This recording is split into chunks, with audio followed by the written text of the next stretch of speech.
वो आ रहे हैं दशावतार का अंतिम रूप जिसका जिक्र शास्त्रों में है, जिसका इंतजार सदियों से हो रहा है। भगवान कल की शंभाला का वो पेड़ जिसके नीचे एक नई शुरुआत होगी, वहीं जन्म लेंगे कल की अंधकार को मिटाने वाला। शंभाला सिर्फ एक जगह नहीं बल्कि एक आयाम है, एक ऐसी दुनिया जहां सिर्फ वो जा सकता है जिसका मन निर्मल हो, जिसने सभी भौतिक बंधनों को पीछे छोड़ दिया हो। अश्वत्थामा महाभारत से निकलकर अब इस युग की ओर बढ़ रहा है। वो योद्धा जिसे खुद भगवान शिव का अंश माना गया, जिसके माथे पर है त्रिकुंड तिलक की 3 रेखाएं, शिव का चेहरा। जब वह घास के एक तिनके को हथियार में बदलता है तो हम समझ जाते हैं ये कोई सामान्य योद्धा नहीं, ये वही अश्वत्थामा है जिसे कृष्ण ने श्राप दिया था, अमर रहने का श्राप। पर अब वो लौट आया है, घावों से भरा लेकिन शक्तिशाली।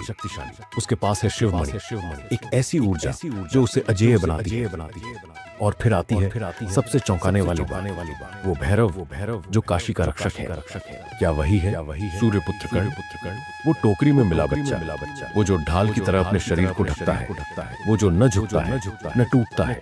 क्या वो कर्ण है या भैरव? और फिर आता है युद्ध का प्रतीक गांडीव धनुष, ब्रह्मदेव की रचना, जिससे अर्जुन ने कई युद्ध जीते। और सामने विजय धनुष, वो धनुष जो परशुराम को मिला था, महादेव का हथियार।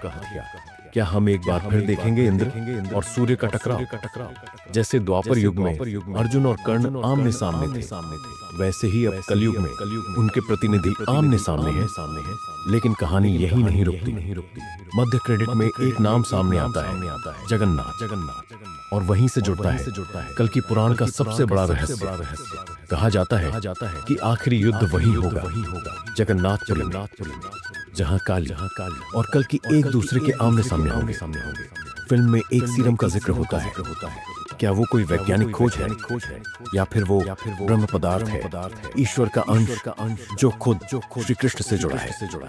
ये फिल्म नहीं एक चेतावनी है, एक भविष्यवाणी है जो कहती है एक युग खत्म होगा, एक नया युग जन्म लेगा।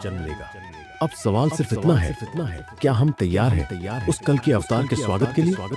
कल की कोई कल्पना नहीं बल्कि वो चेतना है जो हर युग में अंधकार से लड़ने आती है। अब वो समय आ गया है जब फिर से एक युग बदलेगा।